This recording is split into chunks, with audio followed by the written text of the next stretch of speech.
It looks like the nearly 1 million rent-stabilized apartments in the city will face a rent hike. That's a recommendation coming out of tonight's Rent Guidelines Board meeting. Now, to be clear, it's a preliminary vote, but they didn't stop tenants from coming out to show their displeasure. Here's the range that the board voted on: a 1.75 to 4.25% increase on one-year leases and a 4.75 to 7.75% increase on two-year leases. Fox 8's Kendall Green has more.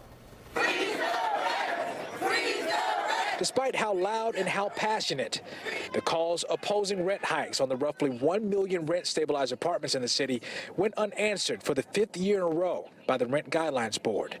The board voted in favor of another increase of as much as 7.75% on two-year leases, a move tenant advocates argue will push low-income renters to the brink. Displacement, communities being ripped apart by these rent increases year after year.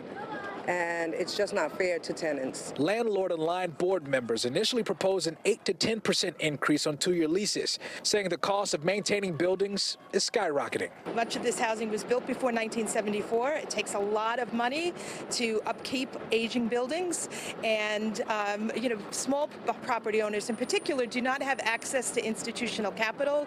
To back that up, data was presented that revealed costs rose by 6.3% for building owners, accounting for taxes, labor, utilities, among others. There are buildings, especially up in the Bronx and parts of Upper Manhattan, that are greatly distressed.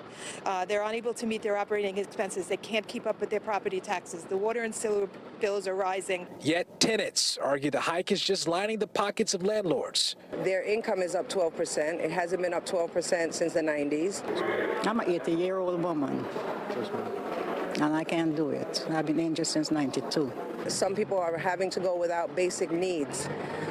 In my building in particular, my upstairs neighbor told me the other day that she can't come back on anything else. Meanwhile, the board will make a final decision this summer, with new rates kicking in later this fall. Kendall Green, Fox 5 News.